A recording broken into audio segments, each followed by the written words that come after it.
Venons-en à présent à ce nouveau rôle qui pourrait être attribué à l'Ukraine au sein de l'Union européenne, un rôle politique couplé à des avantages économiques, et ce, avant même son adhésion officielle. C'est ce que propose Friedrich Merz dans une lettre adressée aux dirigeants de l'UE et obtenue ce jeudi par l'AFP. Le chancelier allemand veut accorder à Kiev un statut de membre associé. Et on va voir ça avec vous, Philippine de Clermont-Tonnerre. Bonsoir. Nicolas. Philippine, ce serait alors inédit dans l'histoire de l'Union européenne. Oui, en effet, Nicolas, ce serait une première. Pour rappel, l'Ukraine est depuis juin 2022 officiellement candidate à rejoindre l'UE. Un an plus tard, les 27 avaient accepté d'ouvrir les négociations en vue de son adhésion. Avec ce statut de membre associé, elle met donc en quelque sorte déjà un pied dans l'Union.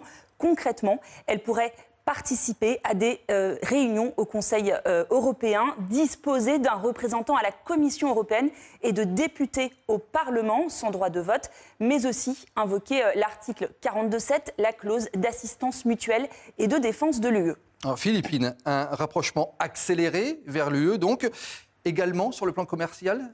Oui, Kiev pourrait aussi bénéficier d'un accès par étapes au marché unique, avec une suppression des droits de douane sur certains produits dont elle profite déjà de manière temporaire depuis la guerre.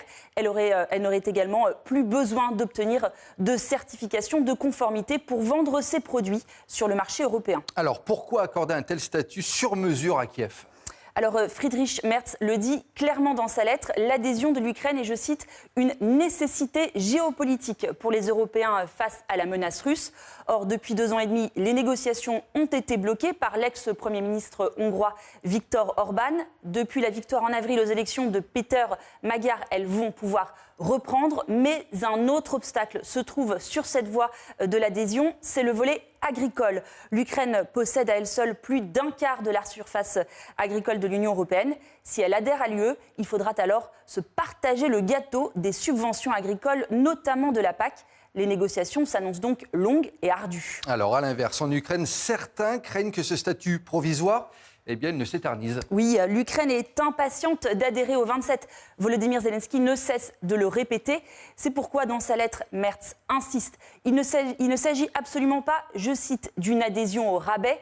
Le chancelier allemand appelle également à l'ouverture immédiate de tous les chapitres de négociation en vue d'une adhésion de l'Ukraine. Les explications signées Philippine de Clermont-Tonnerre. Merci beaucoup, Philippe.